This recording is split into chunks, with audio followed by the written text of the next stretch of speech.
Bienvenue à Mascara et Martini, un nouvel épisode qui va démontrer le futur de l'esthétique. On va avoir une invitée super intéressante avec qui on va parler de c'est quoi qui nous attend dans les prochaines années. Mais avant tout, on va commencer par faire son drink.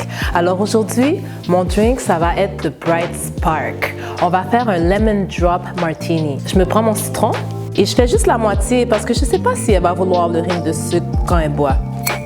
Je fais mon rime de sucre. On commence avec le jus de citron, mon Cointreau, qui est de la liqueur d'orange, ma vodka. There you go. Est-ce que j'ai oublié mon sirop d'orgeat? Pas grave, on le met après. Let's go. Je rajoute la glace pour faire mon shake. Est-ce que vous êtes prêts pour mon shake?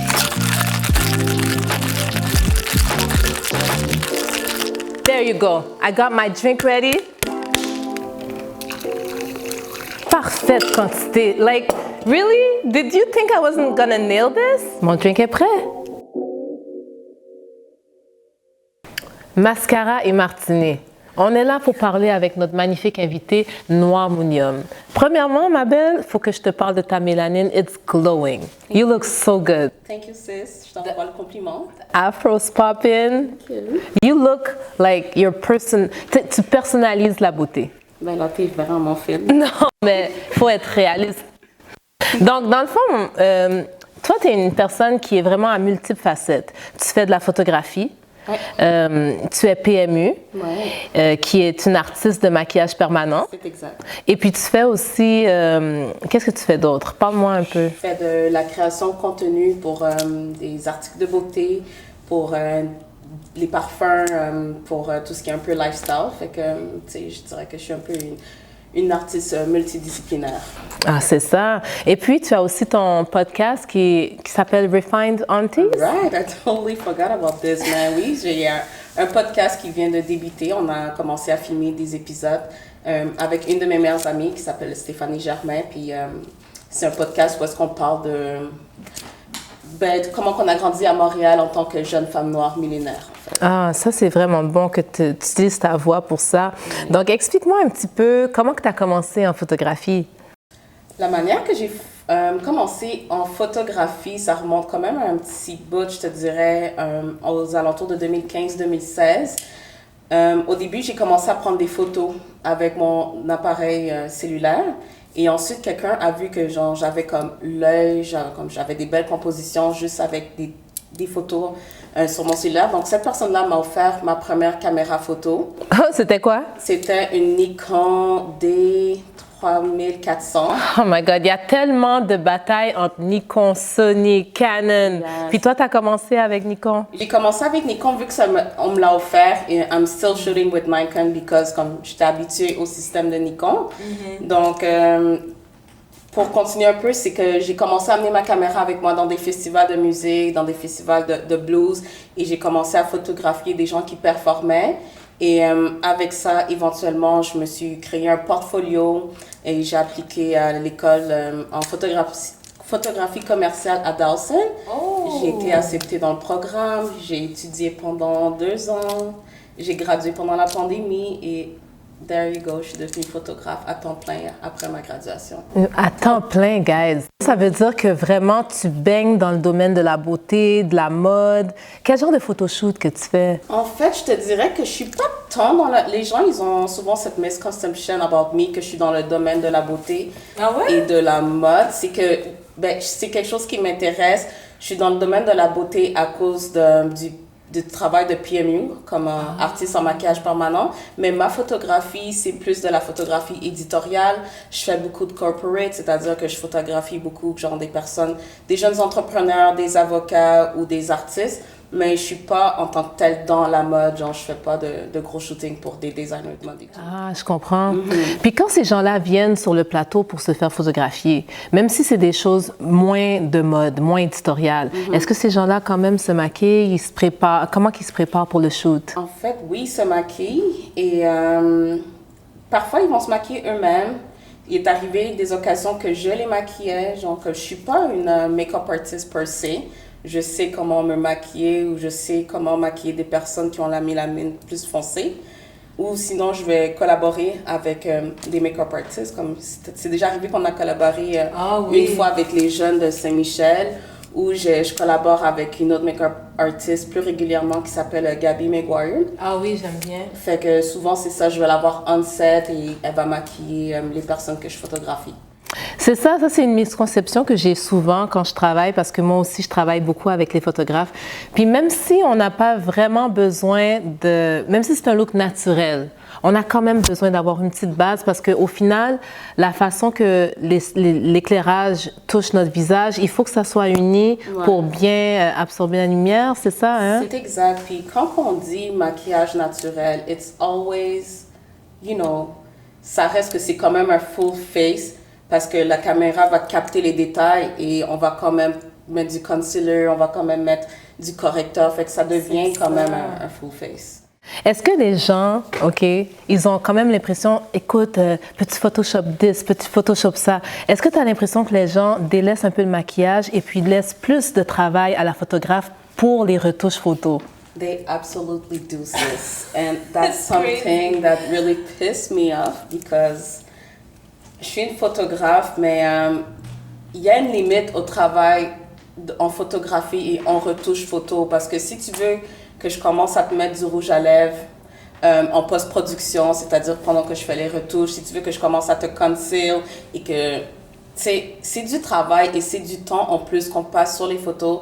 Ça me dérange pas de le faire, mais ça vient avec un prix, ça vient avec un tarif. C'est ça, c'est plus long, ça c'est prend plus de long. temps. So, peut-être qu'au final, il est mieux de faire affaire avec une make-up artist ou de venir préparer puis de venir avec your face already beaten with make-up. Exactly.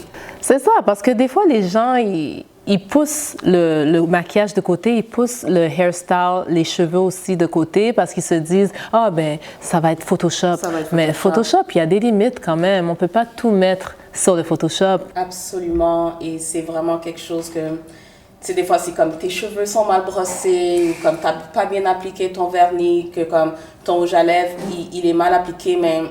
C'est là l'importance d'avoir comme peut-être une make-up artist, parce que c'est des détails qu'elle va remarquer, elle va pouvoir arranger tes cheveux.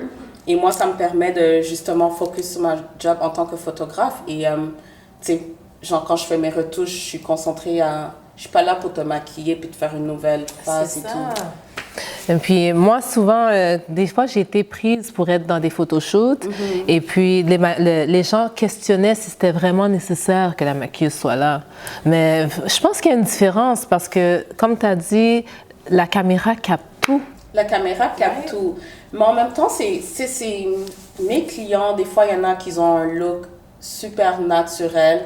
Fait que peut-être dans ce cas-là, tu sais, moi, je veux juste leur donner comme conseil de venir avec la peau bien hydratée, de venir avec les lèvres bien hydratées.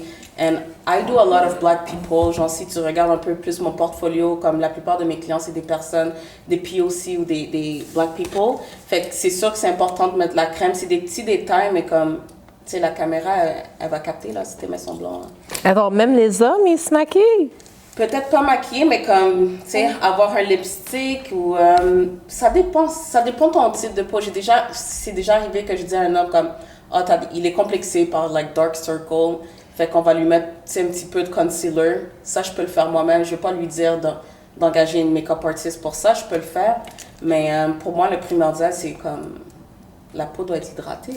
Ouais. Like, skincare is very important. Like, ça devrait être la base avant même le maquillage, en fait. Oh, tu as vraiment bien dit. Parce que des fois, les gens viennent me voir puis ils s'attendent à un résultat, mais si ta peau n'est pas bien préparée avant de faire le maquillage, ben malheureusement, ça va peut-être pas ressortir comme on aurait voulu. Donc, ça, c'est vraiment un bon point à amener.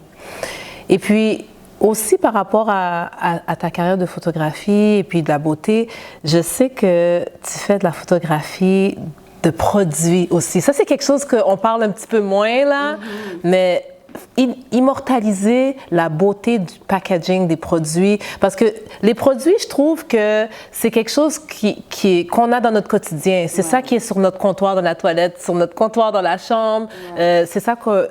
Quand on le prend, c'est comme un peu empowering. On se dit, OK, j'utilise mon telle affaire. Et puis, Comment que tu as pu arriver à immortaliser comme ça les produits de beauté?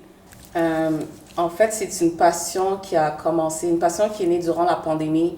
Like, we had a lot of free time. Puis je pense qu'il y a plusieurs d'entre nous, on s'est découvert des nouvelles passions. Et c'est juste que avec la pandémie, j'ai commencé à m'acheter des nouveaux produits de beauté. J'ai commencé à acheter plus de marques de skincare. Et pour le fun, je dirais que c'est plus de la création de contenu parce que c'était vraiment plus avec mon appareil cellulaire que je jouais avec des angles différents et je jouais avec la lumière naturelle ou la lumière artificielle. Et de là est née ma page Gloss, juste par fun. Et puis éventuellement, j'ai des compagnies comme Fenty qui m'ont demandé pour des collaborations. Puis Fenty Beauty de Rihanna. Fenty Beauty, Dior également, qui m'ont envoyé des produits pour créer de la création de contenu.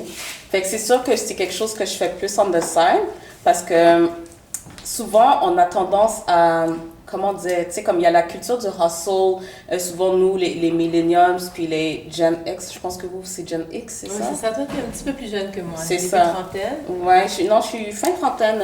Je suis née en 87. Oh, nice. Fait que j'ai 36 ans. Mais c'est ça, on est souvent comme, on trouve une passion, puis on veut, genre faire pardon, je perds mes mots, là, mais comme faire de l'argent avec cette passion-là. Right? Fait que j'essaie de pas trop être, tu sais, parce que genre chaque passion que j'ai l'impression que genre, ok, genre I can make money with that, je suis bonne dans ça, mais j'essaie de comme prendre du recul puis de le faire plus pour le fun que de le faire pour nécessairement de l'argent. Capitaliser. Capitaliser. Merci Iso. Je te jure, des fois il est là pour nous remettre un petit peu on the spot. Mais tu sais, c'est vrai ce que tu dis, parce que quand on est dans le domaine de la beauté, ça peut arriver qu'on perd un peu notre passion parce qu'on fait l'argent. Puis il ne faut jamais oublier pourquoi on fait ça. Exactement. Moi, chaque jour, quand je maquille les femmes, tu sais, c'est possible pour moi de faire des maquillages très élaborés, mais j'apprécie aussi de faire des maquillages très naturels où est-ce que la femme va juste se sentir bien avec elle-même. Puis il ne faut pas oublier pourquoi qu'on fait ça. C'est ça, tu sais, c'est comme... C'est un peu similairement avec la photographie. C'est comme, j'ai commencé la photo et genre, éventuellement, j'ai commencé à travailler dans le domaine. Mais à un moment donné, j'ai l'impression que j'ai arrêté de faire des créatifs. Et des créatifs, pour ceux qui ne sont pas familiers avec le terme, c'est quand tu te mets avec d'autres personnes pour créer quelque chose ou comme une œuvre d'art, sans nécessairement que ça rapporte de l'argent. C'est comme tout le monde jumelle ses talents ensemble. Et j'ai arrêté d'en faire parce que j'étais tellement occupée, puis j'étais tellement dans mon mind de hustle. Mais à un moment donné, j'étais comme, en prenant du recul, j'étais juste comme, oh my God, on dirait que ça devient comme robotique. On dirait que la photographie ne m'apporte plus de plaisir parce que j'étais juste en train tout le temps d'être comme genre, OK, les clients sont où? Puis souvent, les gens qui m'appelaient, c'était pour de la photo corporate. Fait qu'à un moment donné, je sais pas, genre, tu perds ton essence en tant qu'artiste.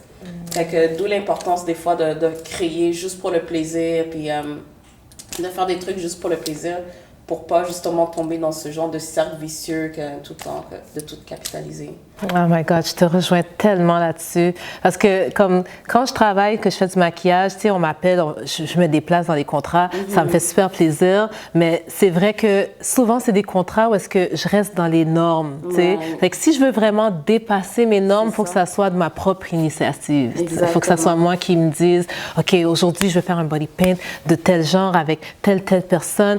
Mais c'est vrai qu'il faut pas rester trop serré dans ses boundaries. Il faut essayer de dépasser ses limites. Ça, c'est vraiment... Absolument, exactement. Mais c'est vraiment beau ce que tu fais. Ton travail est magnifique et ça fait toujours plaisir de te voir évoluer en tant qu'artiste, en fait. Ah, merci. Moi, c'est vrai que je trouve que j'aurais aimé avoir plus de temps pour faire ça, là, parce que les gens, souvent, ne réalisent pas à quel point c'est demandant. Hein? Comment que tu trouves ça, toi? Moi, je trouve ça très demandant pour moi, parce que des fois, on voit l'image finale, mais tu sais, il y a toute la recherche, la préparation, l'action de le faire, par la post-production. Comment tu évolues avec toutes ces étapes-là en tant que photographe? Et je veux dire, c'est quand même intense. C'est très intense et comme tu dis, il y a tellement de préparation puis de prep, tu sais, genre derrière tout artiste en fait. Et souvent, les gens, ils pensent que genre, OK, on arrive dans le set, on prend la photo, and that's it. Ça va prendre genre 15-20 minutes à retoucher. Some people, they're gonna be like, bon, est-ce que je peux avoir ma photo dans 2-3 jours? Let me drink to that because that's some facts that you're saying right now. People expect things to go like this. Non, ça prend du temps, puis ça prend de l'organisation, puis ça prend de la patience. And, c'est le fun parce qu'on n'est jamais vraiment dans une routine. On a comme en tant qu'artiste, on a un beat de vie comme très différent. On rencontre plein de gens super intéressants, on rencontre des gens qui vont nous inspirer. Mais il y a aussi un côté justement où est-ce qu'il faut se préparer, où est-ce qu'il faut comme tout le travail d'administration aussi, genre tous les emails qu'on a à répondre. Oh my God, j'avais même pas pensé à ça. Est-ce que toi, comment tu gères ça? Je veux dire, tu as l'influx de clients. Après, il faut la rétention pour qu'ils te rappellent. Comment je gère ça? Pour de vrai, je sais même pas comment je fais pour gérer ça, mais je le fais. We don't know what we do. What we do it. Je le fais. Je suis chanceuse d'avoir un partenaire que lui, il est entrepreneur depuis genre 20 ans. Fait que j'ai énormément appris de lui. Genre juste de le voir travailler des fois à la maison, puis de le voir comment il parle aux clients. C'est tout des trucs que j'ai retenus moi-même et que ça m'a comme genre formé pour moi-même parler avec mes clients. Fait que, tu sais, je suis chanceuse pour ça. Mais des fois, I do feel overwhelmed. Des fois, je suis comme tellement fatiguée, puis je me dis comme, ça vaudrait peut-être la peine d'investir, avoir un virtual assistant. Tu sais, quelqu'un que tu payes, je sais pas moi, comme 22-25 $ de l'heure, puis la personne est assise de manière, elle répond aux emails et tout. Cependant, j'ai l'impression que les gens qui m'engagent, souvent, c'est comme, ils m'engagent pas seulement parce qu'ils aiment mon art, mais parce que pour ma personne, puis they love my energy, puis ils connectent à mon énergie. Fait que ça fait un peu partie de mon branding. Et si j'engage quelqu'un, puis la personne commence à parler pour moi, peut-être qu'ils vont se sentir moins connectés à moi. Fait que je sais pas, c'est peut-être que je vais me tirer une balle dans le pied si je fais ça. C'est une bonne façon de voir parce que j'ai pensé à ça justement dernièrement aussi. Tu sais, de nos jours, on veut être artiste, on veut créer, on veut faire des projets. Mais tout ce qui vient autour, ça bloque un peu. Tu sais, parce que justement, calendrier de posting, répondre aux gens, avoir de l'engagement sur les réseaux sociaux, parce que sinon ils ne verront pas tes choses si tu vas pas liker leurs choses. Donc, toutes ces choses-là, ça met un petit peu... C'est vrai que c'est overwhelming, c'est un bon mot. C'est vraiment comme tu dis, genre de... C'est tout le côté genre de création de contenu sur les réseaux sociaux, puis de répondre aux messages à des gens que tu connais pas nécessairement, parce que les gens, en tout cas je parle de mon expérience personnelle, mais c'est comme les gens, ils connectent à toi, ils t'écrivent des messages, puis il faut les répondre, tu sais, il faut que tu les acknowledges d'une certaine manière. Fait que des fois je suis comme genre wow, genre comme tu sais, it's too much, mais en même temps c'est comme, c'est peut-être des opportunités, peut-être que genre, on sait pas, genre comme, c'est comme ça que tu bâtis une communauté. Et je suis très, très reconnaissante parce que depuis que j'ai gradué de mon programme de photographie commerciale, je te dirais que je fais même pas de publicité, je paye pas de ads sur les réseaux sociaux, mais comme j'ai tout le temps des opportunités qui viennent, et c'est strictement comme du bouche-oreille, puis des gens qui sont comme « Ah, je connais Noire Mouliam, c'est une bonne photographe, elle fait ci, elle fait ça ». Fait comme, les gens qui me donnent des opportunités, c'est des gens autour de moi, c'est soit des gens de la communauté noire ou des gens de la communauté queer. Fait que, c'est ça, c'est comme bâtir une communauté, même à travers les réseaux sociaux, mais c'est de la job en tant que telle, c'est une job en soi, genre. Mais en même temps, je veux juste aussi, Noire, que le monde y sache, c'est pas seulement comme du travail pour toi, parce que j'ai vu que tu as eu plusieurs expositions dernièrement où est-ce que tes photos ont été vues pour plus que c'est vraiment, c'est même pas de l'art, c'est comme une représentation de la réalité. J'aimerais ça que tu me parles un petit peu de comment tu vois ça, que ton art, la beauté que tu vois à travers ta lentille, comment qu'elle est représentée lorsqu'elle est présentée aux autres. C'est tellement... C'est une bonne question, puis tu me prends un peu au dépourvu parce que je sais, pour de vrai, je sais pas trop comment répondre à cette question-là, parce que a priori, quand je crée pour moi.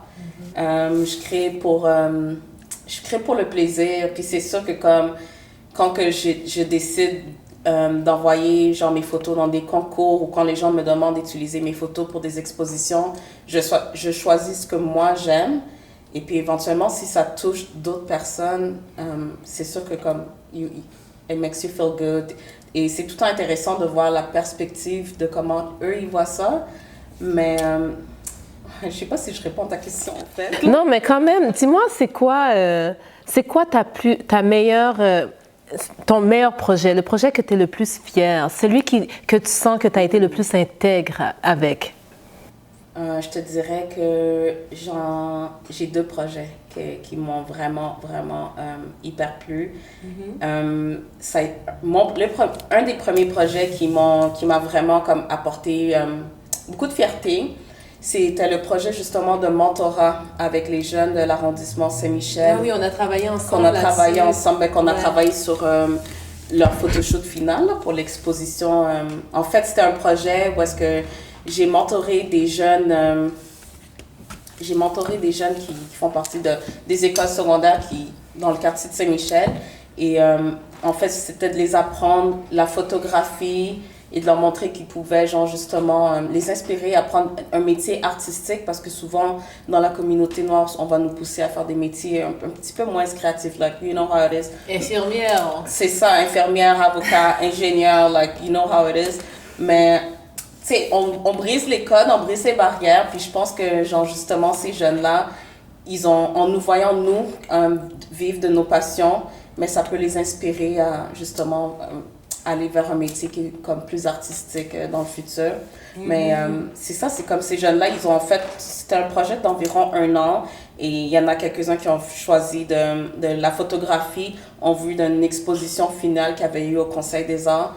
Fait comme de voir ces jeunes-là créer, puis ce qu'ils ont créé, c'était vraiment comme hyper magnifique. Fait que c'est quelque chose qui m'a rendu super fière de justement voir leur création, puis de voir comment ils s'épanouissaient dans leur propre art, en fait. Vraiment, moi aussi, j'ai beaucoup aimé travailler sur ce projet-là. Les filles et puis les hommes, bien sûr, il y avait des garçons aussi. Oui, il y avait des garçons. Ils étaient vraiment, tu voyais qu'ils se sentaient empowered. Ouais. Ils ont vraiment vu leurs valeurs et puis c'était le fun de voir comment que ça a été immortalisé. Vraiment. Pour leur futur. On voit qu'ils vont aller quelque part. Donc, c'est le fun. Puis, T'avais-tu été à l'exposition? j'ai manqué l'exposition qui était au Conseil des Arts, mais j'ai vu... Aussi. Toi aussi? Ouais, Tu n'étais pas à Montréal. Toi, tu voyages tellement. Est-ce que le travail te permet de voyager? Être photographe, c'est sûr que quand tu es entrepreneur, c'est toi qui fais ton propre horaire. Fait que ça me permet de justement bâtir mon horaire, puis des fois de prendre des longues pauses. Puis quand que je suis en voyage, des fois je fais des annonces pour essayer d'attirer comme des opportunités quand je suis en Europe ou quand je suis à New York. Mais ouais, c'est cool, tu sais, ça te donne une certaine flexibilité. Puis ça me permet. Moi, j'adore voyager, genre je me considère comme c'est quoi le terme encore? Mais je pense que What's the term? What's the term, Isa? Well, ça dépend. Jet, Il y en a plusieurs. il y en a plusieurs. Les gens qui aiment voyager, c'est jet life, like Jet life. I don't know. I forgot. I'm coming back. Keep going. On va retourner avec ça parce que vraiment, tu sais, le voyage, ça nous permet d'ouvrir nos horizons, de voir d'autres possibilités. Puis en parlant d'autres possibilités, tu sais, on est dans le futur de l'esthétique. On veut savoir où est-ce qu'on s'en va avec tout ça. Toi, tu immortalises le moment présent, tu immortalises le maquillage de façon permanente. Et c'est ça, être PMU, une artiste maquilleuse permanente, c'est ça? Oui, donc... explique-moi un peu plus c'est quoi, parce que ça, c'est quelque chose qui s'est développé beaucoup depuis ces dernières années. Ça s'est développé beaucoup, mais je te dirais même qu'à Montréal, like, we're late. Like, Are we? On est en retard. Puis ceux qui sont les plus avancés dans le domaine du maquillage permanent, je te dirais que c'est les Russes ou les gens en Europe, là, mais les Russes, top notch. Mais en fait, le maquillage semi-permanent, c'est des tatous. C'est littéralement, je tatoue des gens, que ce soit sur les lèvres, admettons que quelqu'un qui a de hyperpigmentation sur les lèvres et qui voudrait corriger ça. Fait qu'on te tatoue comme, le terme c'est lip blush. Puis on tatoue une couleur qui va genre unifier tes lèvres, et peut-être comme pop, une petite couleur de plus. Pour les sourcils aussi, fait que les gens qui ont comme des sourcils clairsemés ou comme des corrections de sourcils, des fois c'est comme te faire tatouer les sourcils, ça peut genre réveiller ton regard, ça peut te rajeunir de 10 ans. C'est comme tous des petits tricks, des petits aspects que c'est le fun parce que c'est quand même semi-permanent, donc c'est sûr que ça va pâlir après quelques années. Tu peux toujours faire des retouches ou le laisser pâlir. Mais même les eyeliners, je fais aussi des eyeliners. Oh, j'ai jamais pensé à l'eyeliner. Je t'avoue que moi, personnellement, j'en ai fait des interventions permanentes de maquillage. Donc, j'ai fait mes sourcils. Là, aujourd'hui, je les ai brossés et mis un petit peu de pommade, mais j'ai pas de couleur sur mes sourcils. Donc, ils sont super beaux. Ouais, puis ça dure plusieurs années parce que j'ai fait ça il y a quelques années, en fait, au moins 3 ans.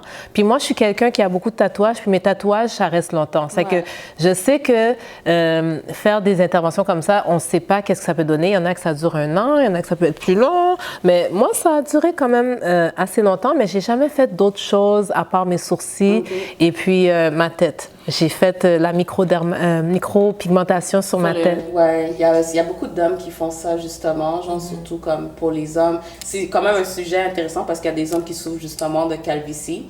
Puis, tu sais, t'as des traitements justement comme ce que tu as fait. Ils peuvent genre venir tatouer des petits points sur ta tête pour remplir les espaces vides. Il y a aussi la greffe de cheveux en Turquie ou dans d'autres pays, mais je trouve que le maquillage peut-être semi-permanent sur le crâne, ça peut être une option un petit peu moins invasive. Fait que c'est cool d'avoir ces options-là.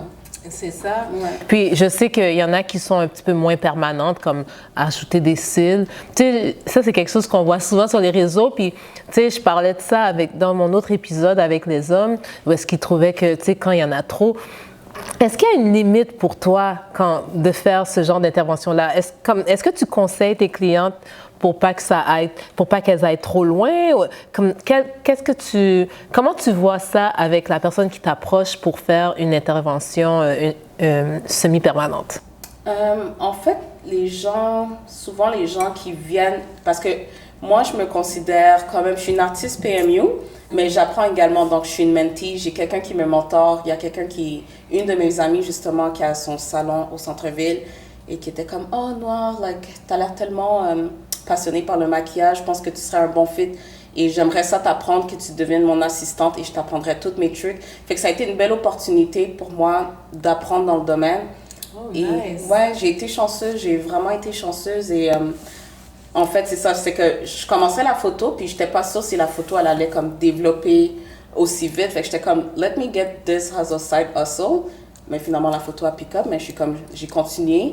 Mais les clientes qui viennent me voir en maquillage semi-permanent, souvent, c'est comme des gens qui ont comme très peu, qui ont pas de maquillage justement permanent, puis c'est rare que ce soit des gens comme toi qui ont déjà une procédure puis qui viennent me revoir pour une retouche. Ah, okay. Mais des fois, vu que je suis dans le domaine, je vois des gens revenir puis they are really so dark. Genre, ils ont déjà comme les sourcils ultra foncés puis ils veulent plus. Et c'est quelque chose qu'on ne conseille pas parce que c'est un tatou. Fait que si tu tatoues ce qui est déjà foncé puis tu veux encore plus foncer, ça crée un build-up puis à un moment donné, tu vas juste te ramasser avec... Oui, puis aussi, ça bleed aussi. C'est ce que j'ai remarqué quand j'ai fait des interventions. Tu sais, ça reste pas nécessairement en place, ça s'étend un peu. Avec mon sourcil, quand je venais de le faire, il y avait vraiment, on voyait les poils, les lignes. Mais au fil des années, ça s'est dissipé. Puis là, c'est simplement comme une ombre. Tandis qu'au début, c'était vraiment des lignes. Donc, j'ai remarqué ça. Puis j'ai remarqué ça aussi avec ma tête, avec la microdermabrasion. Qu'au début, je voyais beaucoup des points, puis maintenant, c'est plus un ombrage. Donc, tu sais, il faut quand même... Comment que tu gères les attentes des clients quand ils viennent te voir? Est-ce que c'est du microblading que tu as fait ou c'est du nano? Microblading. Fait que c'est ça. Le microblading, tu vas utiliser... Moi, personnellement, je ne fais pas de microblading justement pour ce que tu viens de dire. C'est que après 1 an ou après 2 ans, la ligne, elle va s'épaissir dans la peau et au lieu d'avoir un effet ligne par ligne, tu vas avoir un effet poudré. Okay, Tu comprends ce que je veux dire? Parce que le tatou, il va s'épaissir dans la peau. Mais le nano, ce que moi je fais personnellement et ce qu'on m'a appris, c'est vraiment une aiguille tellement petite, genre nano, que la ligne, elle reste vraiment comme ligne. Elle va pas s'épaissir parce que l'aiguille est tellement petite, c'est tellement fin. Fait que c'est des techniques... Je connaissais même pas ça, cette technique-là, mais ça, c'est offert à Montréal. C'est offert à Montréal. Il y a plusieurs artistes PMU. Puis la plupart des artistes qui font du microblading, éventuellement, quand je te dis que les techniques à Montréal, on est un peu en arrière, parce que le nano est arrivé à Montréal, ça fait peut-être comme 4-5 ans, mais tandis que les Russes, ça fait des années qu'elles offraient ça, mais c'est offert à Montréal, puis c'est juste une nouvelle technique avec une machine à tatou au lieu d'une lame. Puis comme la ligne, elle est vraiment plus définie, plus... Ça m'intéresse pour essayer pour moi parce que je suis comme rendue à ma retouche parce que des fois, les gens pensent qu'ils font ça puis que c'est du maquillage permanent. Ouais. Mais ça reste pas pour toujours. Ça reste pas Il pour faut toujours, mais retoucher. le microblading, comme je le vois sur toi, il est super beau. Et au lieu d'avoir ton effet poil par poil, ça donne un effet poudré. C'est comme si tu avais mis comme un crayon à sourcils, mais c'est juste un effet un peu plus maquillage. Et il est très soft, il est super beau. Mais c'est sûr que par-dessus, tu peux quand même, genre, tu sais, je sais pas combien de temps que ça fait que tu l'as, mais si ça fait environ quelques années, tu peux aller voir une artiste. Tu peux venir me voir aussi. Et tu peux juste faire comme un effet genre de poils à travers, fait qu'on verra des poils un peu plus définis. C'est ça, avec le nano, la technique nano. Avec le technique nano. Vraiment, là, tout ça, ça nous fait vraiment réfléchir à tout le domaine de l'esthétique, le domaine de la beauté, le domaine de la mode. Ouais. Comment que tu vois ça, le futur de ce domaine-là? Tu sais, je veux dire, on est en 2024 présentement, puis là, les gens ont l'option d'acheter des produits de maquillage qui sont très innovants, et puis ils ont l'option de faire du maquillage permanent pour éviter qu'ils aient toujours à réappliquer du maquillage. Comment que tu vois le futur? Je veux dire, en plus, tu es photographe, alors tu fais les retouches photos. Il y a beaucoup de gens, on se le dit, toi et moi, qui se disent « j'ai pas vraiment besoin de make-up parce que ça va être fait ». Comment que tu vois le futur du maquillage dans tout ça? Très bonne question. Honnêtement, je pense que le maquillage est là quand même pour rester parce que ça existe depuis la nuit des temps, right? Comme les gens, on s'est tout le temps maquillés. C'est sûr qu'avec toutes les nouvelles techniques, peut-être que éventuellement, il y a certaines femmes qui vont délaisser le maquillage traditionnel pour aller plus vers le PMU ou pour avoir des options d'avoir du maquillage sur les lèvres pour pas qu'ils aient à réappliquer. Aussi, on a la technique des fossiles, fait que, comme les gens, ils arrêtent de mettre du mascara, puis ils mettent juste des fossiles, mais tu sais, c'est quand même, ils déboursent pour ça et tout. C'est beaucoup de frais. Ça, c'est quelque chose à dire. Ces techniques-là, c'est des techniques il faut débourser. Il faut quand même avoir les sous pour ça. Exactement, c'est ça. Puis le maquillage semi-permanent, c'est pas cheap, mais ça te permet peut-être d'économiser sur ton crayon, genre Benefit à 30$, genre 3 fois par année, là. Mais aussi en photographie, tu as le AI, tu as l'intelligence artificielle. Ah oui. Right? Puis ça prend beaucoup de place maintenant. Ça prend beaucoup de place et beaucoup de gens, justement, sur les réseaux sociaux et de nos jours, les gens, ils utilisent des applications comme Facetune ou des Photoshop their face. Tu peux comme être vraiment paresseuse puis te maquiller à travers des applications mobiles. Ouais. Mais je pense que pour toi puis moi, il y a des femmes que pour nous, c'est comme une thérapie. Pour moi, me maquiller, c'est vraiment comme... J'adore me maquiller. Je pense même que, genre, si je suis pour sortir, le moment où est-ce que je me maquille, ça me procure beaucoup plus de plaisir que, like, when I'm out and about.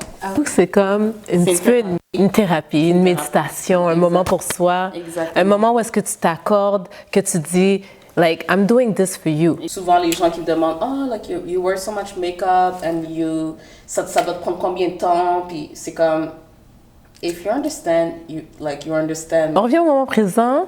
Puis tu sais, nos auditeurs, ils veulent savoir des petits secrets à propos de Noir Mounium. Right. Moi, j'ai besoin de savoir qu'est-ce qu'il y a dans ton sac de maquillage. Je veux que tu vides ton sac.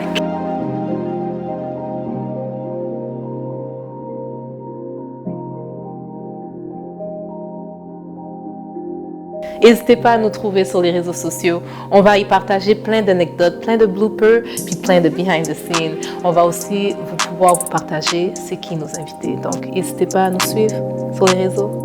All right! Alors, qu'est-ce qu'on a dans le sac de maquillage de Noir Mounium?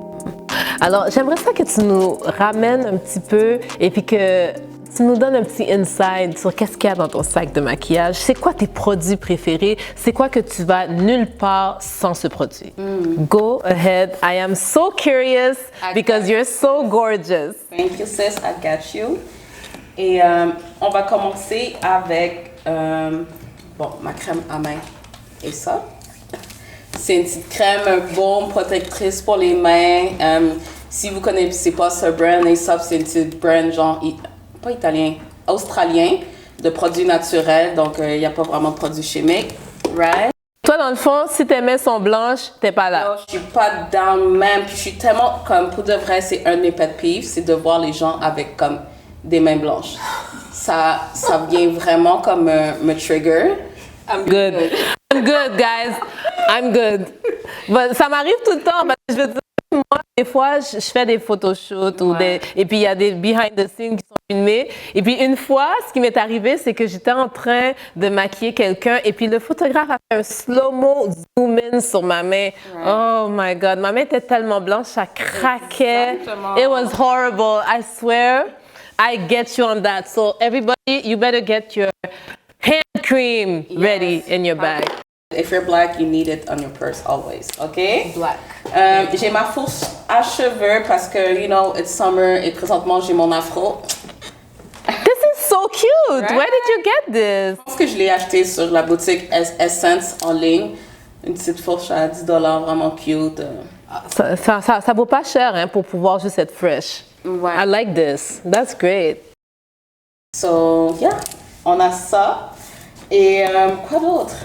Je suis vraiment curieuse là parce que like je veux savoir ton blush ton blush is glowing. My blush is glowing. Do you have it with you? I want to know what you're wearing. I have so much stuff, girl, cause Elle veut pas vider le sac, hein? je veux pas. Elle veut pas donner toutes les insides. Elle est comme I don't want to give all my insides. I know you know this blush, Exhibit A from NARS. Ooh, this is so fresh. Can I see? No, they say black girl don't blush, but we sure do. Oh, ça c'est quelque chose là. Les femmes veulent pas mettre. Les femmes noires souvent, on met pas de blush. Mais sincèrement, ça ramène un petit peu de vie. Ouais. Like, en fait, moi je trouve ça tellement beau, puis je trouve que comme cette couleur-là, ça is giving 80s, 90s, puis je pense que comme les années 80, 90, c'est une époque qui m'a beaucoup inspirée. Tu sais, quand nos mères, elles mettaient faux de blush, genre Grace Jones, c'était comme rouge. Ouais. So, peut-être que j'en mets un petit peu moins qu'elle, mais comme je trouve que, like, the little pop of color, it's always beautiful. That's great. Hey, What else you have in there? Okay, like I have my little highlights. This is my favorite highlights from Fenty. Everybody tag, tout le monde tagué Fenty Beauty parce que je veux dire, tu as déjà eu un pied dans l'affaire que tu prends des photos des produits, mais c'est vrai que ces produits, son packaging est très nice. Ginger Binge and Moscow Mule. J'ai le même. C'est ça. Chez Moscow Mule. All the black girlies have this, like all of them. Est-ce que tu es autant utilisé que moi? Ouais. Ouais, je l'ai Donc, utilisé. ces couleurs-là, vraiment pour de vrai, guys, Fenty Beauty, Moscow Mule and Ginger Binge, vraiment la meilleure couleur de Fenty Beauty comme blush. C'est ça la meilleure couleur. Je te jure, c'est comme un highlight, mais que tu peux l'utiliser comme blush en fait. Oui, puis des fois, ça m'arrive de l'appliquer sur ma paupière aussi, Ouais, juste pour avoir un petit pop. Right. Okay. Un petit pop. And bronzer, another must from Fenty. Je l'ai presque terminé comme tu peux le voir. Ça veut dire que tu l'aimes pour de vrai. Je l'aime, je l'adore. Et puis ça is giving warmth, tu sais, ça comme ça illumine le visage. Ouais. So. Fenty a vraiment revolutionized the game, hein? Est-ce que c'est quoi ton rouge à lèvres que tu aimes porter? T'as-tu un rouge à lèvres là-dedans que tu veux partager avec nos auditeurs? Je pense que mon rouge à lèvres préféré, je l'ai pas avec moi, mais j'ai mon crayon à lèvres et que j'utilise avec ce rouge à lèvres là. This is MAC Chestnut. Oh, MAC Chestnut, ça fait des années. Sincèrement, toutes les maquilleuses ont ça dans leur kit. C'est ça. Presque. C'est ça. C'est vraiment une couleur qui va sur tout le monde.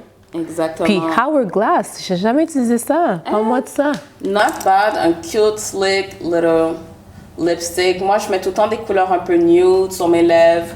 Je suis un peu... Le packaging est nice. Des fois, je me trouve un peu boring parce que mon maquillage est tellement comme, je sais pas, Genre, je mets tout le temps les mêmes couleurs sur mes lèvres ou sur mes yeux. Oh, you know what you like. Tu sais qu'est-ce que t'aimes. C'est ça que je me dis. C'est ça que je me dis. Est-ce que tu as un dernier produit qui est vraiment the one that tu vas nulle part sans ce produit-là? Yes, it will be this. Girl, listen guys, je vais juste vous dire, Pat McGrath est une des maquilleuses, les meilleures maquilleuses au monde. Elle est noire. It's black owned. Black owned products, OK? Elle vient de la Jamaïque. Elle a fait des défilés pour... justement, dernièrement, cette année, elle a fait avec la maison Margiela le nouveau look porcelaine où est-ce que la peau avait l'air d'être un peu shiny. C'est elle qui a créé ce look-là, puis elle est très innovante dans le domaine de la beauté. Donc, c'est sûr, même dans les années 2000, c'était ça qui m'a donné le coup de cœur du maquillage. Elle avait fait la collection de Dior et Ancienne Égypte. Okay. C'était vraiment, elle avait appliqué des trucs sur le visage. C'était très gold, c'était très exagéré. She's so talented. She's like top tier. I love her so much. Je veux dire, moi, c'est laquelle? Parce qu'elle a plusieurs palettes. Mothership? Mothership, exactly. Et, on peut trouver ça sur Sephora ou sur son site, bien sûr. Sur son site. So this one is, tu vois, comme... Show it to the people. Guys, it's like the Brown Seduction. C'est des couleurs un peu plus terre, un peu genre bronze, it's giving golden. Et comme vous pouvez le voir, j'ai comme presque terminé mes 2 couleurs préférées. Et ça me rend triste parce que des fois, je suis en train de gratter pour aller chercher comme le pigment. C'est quel numéro celle-là? Parce que juste pour celles qui veulent l'acheter, c'est Mothership. The Brown Seduction. Je pourrais pas dire le numéro, mais c'est Brown Seduction. Ah, ils ont pas dit c'est lequel, hein? C'est comment écrire un numéro romain, puis j'ai honte de dire que je sais pas. Oh, c'est le 5. C'est Mothership V5. Yes, I think that's the one. And it's made in Italy, guys. Et puis, pour de vrai, ce packaging-là, je sais que tu immortalises des packaging, mais il est tellement solide. C'est juste beautiful to have in your kit. Et puis, merci d'avoir partagé avec nous ces magnifiques produits. C'est comme, je pense que je vais acheter celui-là, mais s'il n'est pas sold out. On a vraiment vu le futur de l'esthétique et puis des domaines qu'on ne connaissait pas avant. Je suis vraiment contente que tu as partagé ça avec nous. Est-ce que tu aurais quelque chose que tu veux partager avec les gens par rapport au domaine de l'esthétique et le futur de tout ça? Je sais pas, mais moi, si j'aimerais donner un conseil, c'est que, guys, si le maquillage, c'est quelque chose qui vous intéresse ou comme si vous aimeriez apprendre le maquillage, si vous hésitez à vous maquiller, just try it. Vous avez toujours Slide qui donne aussi des cours, des leçons de make-up. Je suis là pour vous, les guys. Right. Merci, Noirmounium. Vraiment, suivez-la sur tous les réseaux. Donne-nous où est-ce qu'on peut te joindre. Vous pouvez me trouver sur Celle de Mer sur Instagram. Noirmoulium.com sur mon site internet, Noirmoulium sur Facebook. Merci Noir. Merci d'avoir été avec nous. Merci d'avoir joint la conversation sur le futur de l'esthétique. Et puis suivez-nous sur les réseaux, ça va nous faire plaisir de répondre à toutes vos questions. Have a nice day. Merci Noir. Thanks to you. Bisous. Bisous. Thank you so much.